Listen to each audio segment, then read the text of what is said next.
Back with the Nations Cup, back with Group A, everybody. We have the Netherlands going up against Hungary. Germany currently leads the group. They have won both of their best of threes and are leading with a 4-0 map score. The Netherlands were also able to win their game. Hungary, on the other hand, they struggled against the Germans. They are still with 2 matches left, so still a lot can happen here. But the team from the Netherlands has already proven that they are pretty strong. So they are hoping, of course, to make it out of the group. So in case you're not really familiar with the system, this is the European qualifier for the offline event that will take place in Berlin on June 11th and 10th at the Experian in Berlin. Big shout out to them, awesome partner, and I'm really looking forward to host the event there. But it's going to be pretty sick to see who's going to qualify. Now, first of all, we have a North American and Asian qualifier as well, but we are starting here with a European one, and we have in total 16 countries that are represented. Some of those countries even fielded more than one team. They had to play regional qualifiers to make sure that they could determine which team would then represent them in the actual tournament. But now we are in Group A, where we have, as already mentioned, the Germans, we have Austria, we got Hungary, and we got the Netherlands, and only 2 out of those 4 teams in Group A will make it to the next round of the event. So, it's a best of 3. There's a little bit of a rule adjustment that has been made, a bit of a tip to the hat to the Meta Madness rule set in order to make it more interesting for viewers and also for players. Heroes that have been played within a series cannot be played within the same series again. It's a small adjustment. Just make sure that you don't get to see all those Blaze, Hoggers, Genjis and Hanzos game after game after game. And with this now, we have one of those boys already locked in as the first pick, and it is Hogger. So here we have him. Keep in mind, by the way, that if you want to attend the event, the entrance is free. As I said, it takes place in Berlin at the beginning of June. So you can combine that maybe with the city trip, even if you're living in Europe, or if you want to go for a bigger vacation and you want to come from the US or from Asia, then hey, the more the merrier. Entrance is free. More information if you're watching this on YouTube is in the description. There's a couple of links that you can check out. You can check out the venue, the Experian. You can have a look also at all of the details around the event, and please keep in mind that there's also a crowdfunding that will also be linked in the description, since obviously hosting offline events in Heroes of the Storm is pretty tricky these days. We did it in Berlin last year twice, and we're still relying on community support, especially for these offline events, because as you can imagine, they are pretty pricey. So any help there is more than welcome, so make sure to check it out if you're watching this on YouTube right now. But we have Alexstrasza and we got Stukov, so right from the get-go we have a double support pick here for the Netherlands. And yeah, Alexstrasza onto the Spider Queen was not something that I necessarily expected here. We get Dehaka and we get Johanna on the other side for the Hungarians. That makes a little bit more sense to me as an opening. I mean, even though it's Tomb, having Dehaka here, it can be quite strong and has been proven over and over in the past. But I am really curious to see what exactly the Netherlands are going to pull off, because quite often what we're seeing from the Fish is Uther as a main tank, and I would absolutely not put it past them to all of a sudden bust him out too and play a triple support in game number 1. They have Tigers and Chromie against them, and it is Kel'Thuzad and Leoric. This is actually something that I really liked with Meta Madness. Quite often when we run Meta Madness, it influences the meta that comes out afterwards a bit. I'm not saying that Kel'Thuzad is now going to pop up in every single normal tournament that we have from here on out, but it's nice that even here in the group stage, he gets some attention. Now, there's obviously the caveat that in the group stage, there will be big skill gaps between the teams, since we have 16 teams in total signed up for this. And as we're slowly and steadily whittling those numbers down, those matches are going to become a lot closer, and you have to be more careful what you're drafting. But it's still interesting to see him here played by Mindhawk. Final pick, it's Malfurion, and with that we're heading into Tomb of the Spider Queen, ladies and gentlemen. The first game in the best of 3 series here in Group A of the European Nations Cup. Game number 1 on the left in blue, we got the Hungarians with Wolfie on Johanna, Gregorios and Tychus, Mamot on Dehaka, Olastor on Malfurion, and Grindon is playing Chromie. To the right side of the map, Fish, their main tank player, is rocking Leoric in this game. We have a double support behind him to keep him alive a bit longer with Yago and Stukov on Meat Bicycle with Alexstrasza. Mindhawk with Kel'Thuzad for the damage, and Uki is playing Hogger in game number 1 of the series. Alright, so let's check this one out and see what they can pull off. So far, the Netherlands are definitely aiming to get out of this group. They have done an incredible job already against their opponents from yesterday. And today, they want to continue that trend, lock in another big victory and try and aim for either the number 1 or the number 2 spot in that group to make it to the next phase of the tournament. And already we have some focus on Leo, who nearly dies. It's a huge battle in the middle. Everybody's committing heavily to it, but nobody has died just yet. Bit more damage done, but it seems that nobody is dying here. Even Mindtalk is not able to take one of the targets on the other side down. So as it stands, a lot of damage was exchanged, cooldowns were burned, but nobody dropped. We still don't have a single kill in this game, as they're starting to hunt the Haka a bit at the top. The rotational plays that we're now seeing are, on the other hand, dominated by the Netherlands a bit. We have them rotating between mid and top, whereas Hungary has opted for a bit of a different strategy. They're currently moving between the bot lane and the mid lane here, leaving the Haka all the way topside to solo the lane. Mindtalk, of course, easy target for the blue team, since he is pretty low in HP, just generally speaking. I mean, that hit point pool is fairly weak, which is one of the main reasons that it's rough for Khaldor players to keep their character alive. So we'll see how quickly he can stack his baseline, how quickly he is going to be able to get that increased damage output that he will have once that he has the Master of the Cold Dark mastered. Already sitting at 8 stacks. Not insane, but pretty decent for sure. They're going for the Haka again at the top, and I think this time they are going to grab him. So the Haka goes down, a couple of gems are lost, 7 in total. Nothing insane just yet, but definitely a good start for the Netherlands here, as they're all pushing through the mid lane once again. Each team has locked in their bruiser camp. We now have also the armor of the Arc Lich and the paralyzing rage. They're already raging on in the mid lane. Look at that leading experience this early already from the Netherlands. The red team doing well here. Tons of sustain, of course, for them. And oh, Chromie gets caught and shut down. Nicely done by Hogger and Stukov. An easy kill against her. And that's the second one for the red team. Push through the middle also seems to be successful. They go for the Haka again. Oh, and they use the choke point absolutely perfectly. Now Mindtalk becomes the target a moment later, but he can't be taken down. So it's 3 kills to 0 with a significant lead in experience for the team on the right side of the map. And of course an opportunity also to start with the gem turn-ins. They don't have enough yet for a full set of web weavers, but they definitely do have enough to pull heavily ahead here. With all of the kills that they gotten too, they denied some of the gems to the blue team, who are now trailing behind by roughly half. More pressure at the bottom also results in another gate being taken down and the towers. So they already do a whole lot of damage to those front walls before the web weavers are even touching ground, which is pretty big here. Even an attempt to get another kill against Jojo this time, but she still had the Iron Skin up and was able to make sure that she would not fall victim to that little gank that got set up here. Level 7 talents kicking in now too. Top side, we have Fish pushing another lane out. Everybody's slowly starting to turn in here. Nuki is a little bit AFK over there. It's still fine. And more stacks coming together for Khaldor too.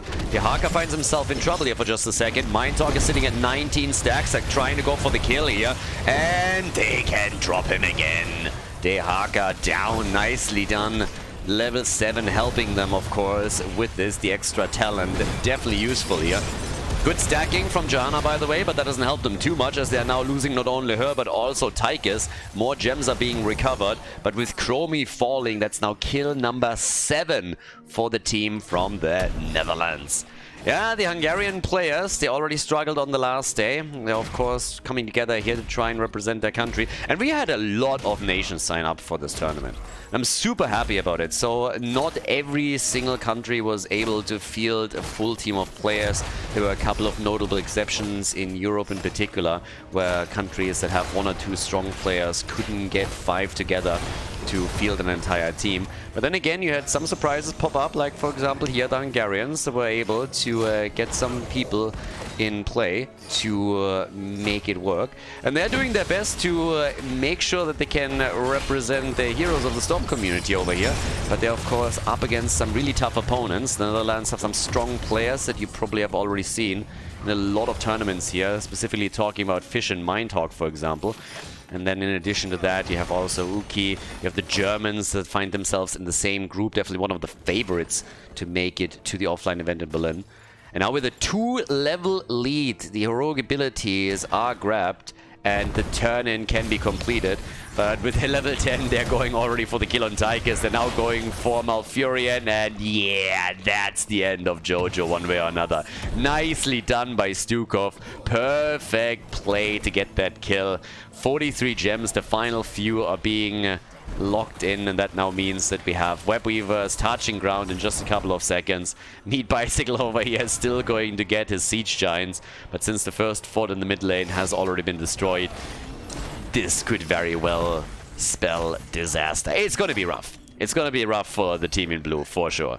So at this point, we already have, with 10 kills to 0, an absolutely enormous lead for the Netherlands. We have them at 18,000, 19,000 damage now for Hogger. And as you can tell, the fort at the bot lane does not stand a chance at all. A little bit more work done at the top. One of the web weavers down, whereas in the middle the side wall is opened up so they can get a different angle. The problem for the blue team is still the same. They don't have level 10 abilities, so there's very little that they can do in order to deal with all of this. They lose Malfurion again, and Chromie gets also destroyed. The Netherlands are just ruthlessly exploiting that advantage that they have here. Take 4 heroes down, they take their gems away, they steal everything from them. Their structures, their life, their hit points, their gems, and their girlfriends. So everything's gone. The keep in the middle is likely going to fall, and with the Haka now being swarmed down at the bot lane, he is likely going to get destroyed as well. I don't have a lot of hopes for that keep down here either. 15 kills to 0. Absolutely brutal game. The red team definitely came to play, and they, of course, would love to take first seed in this group. They will go up against the Germans later on, but a victory here would already go a long way to help them get in a good position to make it out of the group in the first place. Another kill against Tychus, so he's eliminated, and still no level 10 for the Hungarians. They just can't get their rogue abilities. That's their biggest problem here. They are not able to get access to their most important ability, and the game at the 7-8 minute mark is about to be closed out by the team in red. The Netherlands, they go for the W here on Tomb of the Spider Queen, as they are able to win the first map of the best of 3 series. Nicely done. Well played as they take the lead. Before we head into game number 2, make sure that you subscribe to the channel if you haven't done it yet, so you don't miss out on any future content here on Khaldor TV.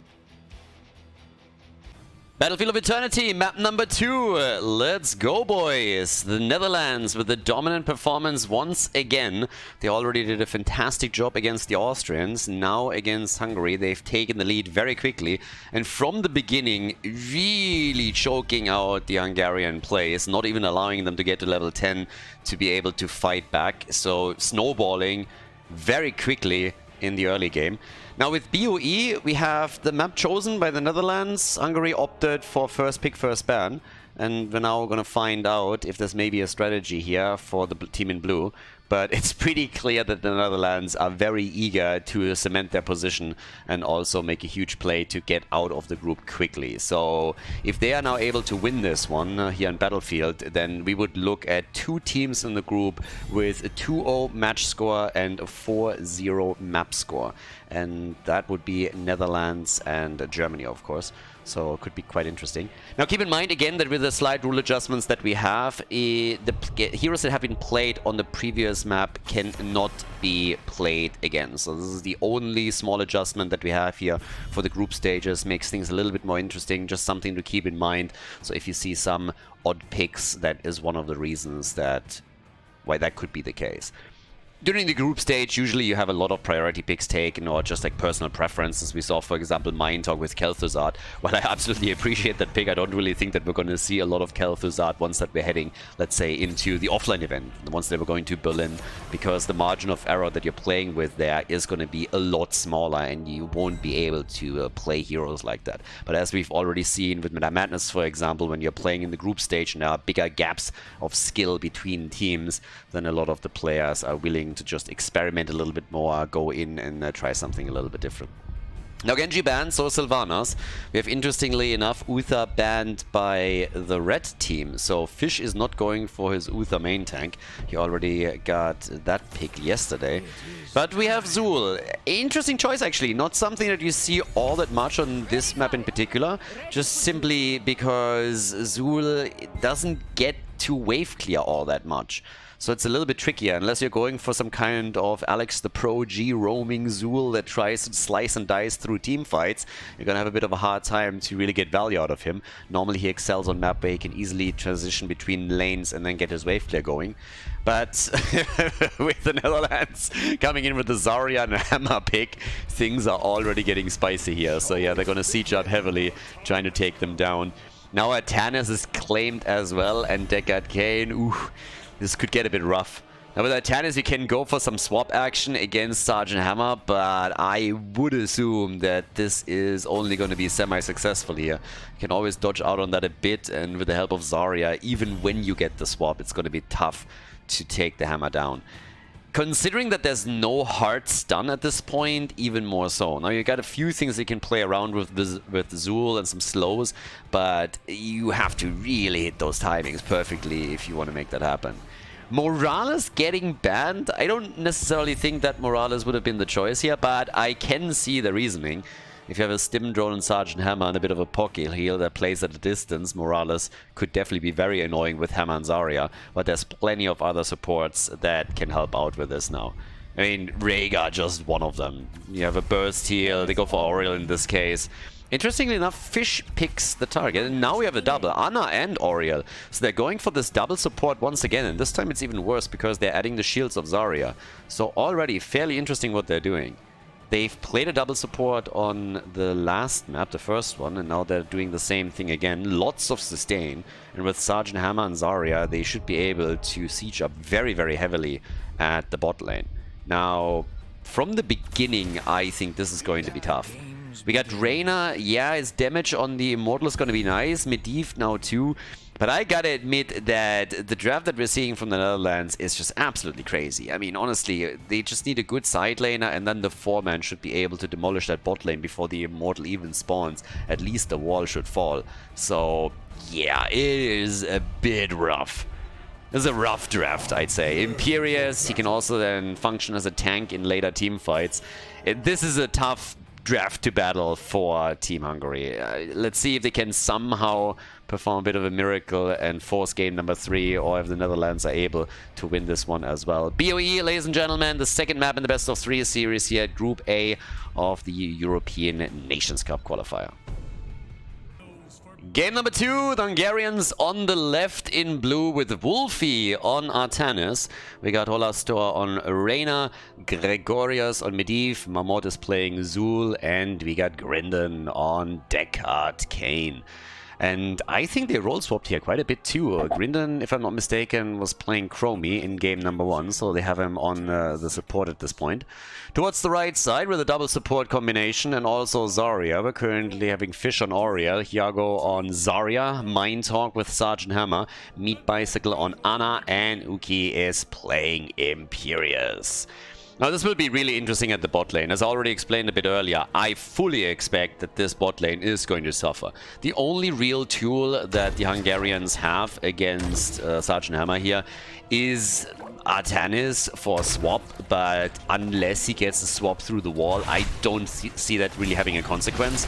So he's already getting stopped here and misses it. The problem that they might have is that until level 7 there's of course a very limited amount of mobility for Sergeant Hammer, so Jimmy could come in with a penetrating round and just push Sergeant Hammer out of... oh my god! Out of range, but even that is rough. So I would really, if I was them, I would really just try and do and limit the range here. They're trying to portal on top of it, but you have a double support right there. And oh my god, not like this, boys. Oh, that one hurt. Easy double kill right there for the team from the Netherlands, and one of the towers nearly down. But just look how this one played out.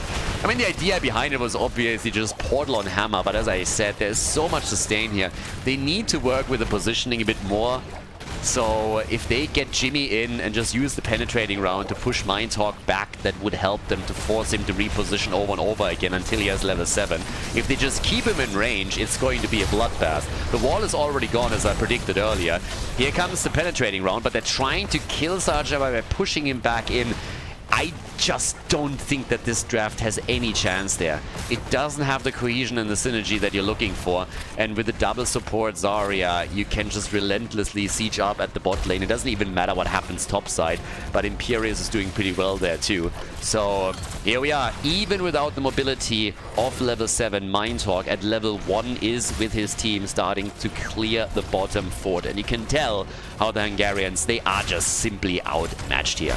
They're participating in the Nations Cup for fun, and they definitely enjoy the tournament so far. There's a lot of teams in that just don't have the competitive experience, that are not playing in every single online tournament, that might play in some amateur leagues like heroeslounge.gg, but just have not gone up against a lot of opponents that have competitive experience, that have played in tournaments in the past, and some of them even attending offline finals. And you can tell that there is an experience gap. 4 kills to 0 already. The bottom fort has been eliminated. We get stacks together, vampiric rounds for Anna, so some adjustments have been made. The one positive note that we have for the Hungarians is that Medivh is stacking out of his mind. He's at 24 stacks at the 3-minute mark, so it's not too bad. Zarya now with the speed barrier. We got the demolitions expert over here. And yeah, this is getting rough. There's the swap, but as I said, they get the kill. Nice. They get the kill. The timing was there from Deckard Cain. I like it. They have 1 kill. They get 2 kills. Anna down. And Sergeant Hammer has been eliminated as well. Nicely done. Round of applause. Hungarians with some good plays and some really nice synergy. I liked what I saw there. So they were not only able to get the swap with Atanas this time, but they also followed it up properly with Deckard Cain. And that allowed them to get the kill. Because even with that, it wasn't all that easy. You need to sync that up absolutely perfectly. So now we have 5 kills to 2. We have a level 7 nearly on the board here. And they are starting to gamp up on Rookie. And obviously one of the problems that you can have when you're the red team is that you're getting a little bit cocky and overconfident. And this is currently getting punished by the Netherlands. Now, of course, this comes at a price, because while they go for the kill at the top and now focus on the Immortal, the Netherlands are just looking at this and they're like, we don't really give a shit about this Immortal. Why don't we just take the keep? So yeah, they're just sieging up at the bottom, and now that they have level 7, they can also play around that. There's already the level 4 activated for Mindtalk to dodge out on the swap that Wolfie was trying to execute with Atanas here. Medivh is nearly done. He's sitting at 36 stacks, but the bottom wall has fallen. Jimmy, by the way, is going to get that Immortal for the blue team, so they're going to get the objective. That is guaranteed. Him using on level 1 the Exterminator is going to help them with that, of course. But in the meantime, they're suffering a lot of losses down here at the bottom of the map. The Immortal itself might help them at least a bit, but another swap and another activation on level 4. Quest completed for Medivh. And with level 7 now in their hands, the Hungarians have the same talent here as the red team. But the siege is still continuing, and this keep is taking damage. Immortal is going to travel down to the bot lane with a full shield, but we're very early in the game, so we'll see what exactly they can do with that. We now get the Harvest Vitality and the Grim Scythe right here. 3 kills to 5, another swap attempt, but once again, Mindtalk was ready for it. He's not falling for this. They're trying to jump onto the supports, and they can't. They lose Medivh instead. Another play against Zul as he's trying to come in and sustain himself through this. The swap finally successful. It could be the end of Mindtalk, but he survives thanks to the double support, and they lose Zul instead. Nicely done. The Immortal, by the way, is barely breaking through the wall over here. Had a full shield, so just with the minions, the catapults, and the structures, this Immortal is not going to do too much. Best case scenario, it takes the fort itself, but of course still a winnable trade for the Netherlands, considering that they are about to knock down keep number 1 in this game. And, more worrisome, they are closing in on level 10 abilities, and we all saw what happened when they got those in game number 1. 27,000 damage for Sergeant Hammer. Finally another kill for the blue team. They come in and they take it down Imperius. Jimmy dies again. But they're still trying to see if they can maybe take down Mindtalk. Looking good. And the heals are coming. The focus, the Eagles, the level 10s just came in time. And once more we got the kills in. Yeah, down here Anna is being chased. But, turning around. He should have tried to go for the kill, even if he can't get it. He's not going to make it here. Very quickly isolated. That's going to be the end of Zul. Kill number 11 for the red team. And here we go. The keep is gone. And since they already have level 10, they can now start to siege up on the core itself. Especially, of course, considering that we have the Napalm Strike for Mindtalk. The fort at the bot lane, by the way, has been destroyed on the side of the red team. So the Netherlands, they lost one fort, but they are still trying to end the game right here. And they're doing the best they can at this point. Obviously, for the blue team, it's kind of important to get to their heroic abilities. They have the same problem that they already encountered in game number 1, and they're desperately trying to make up for that. But time is working against them. Zul is attempting to survive through all of this and attacks once more, becomes the target quickly and gets taken down. The core falling 13-4, and this is looking more and more like a 2-0 victory.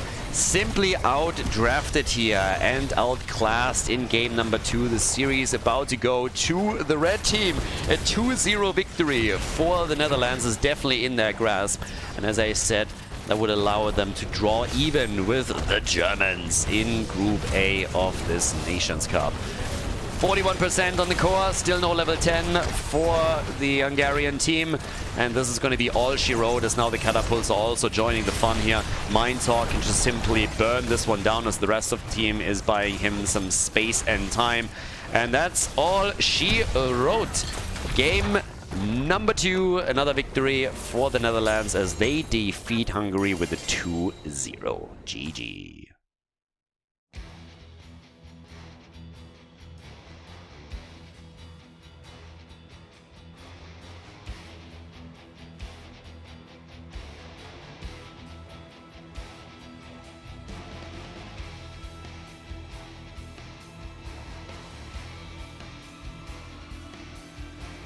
Thank you everybody for watching the video today. I hope that you enjoyed the show and the commentary.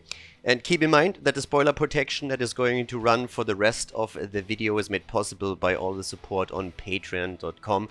So guys, if you want to support my work, if you want to help me start new projects and keep the spoiler protection in place, please consider heading over to patreon.com/Khaldor. There's also a link in the YouTube description, and check that out.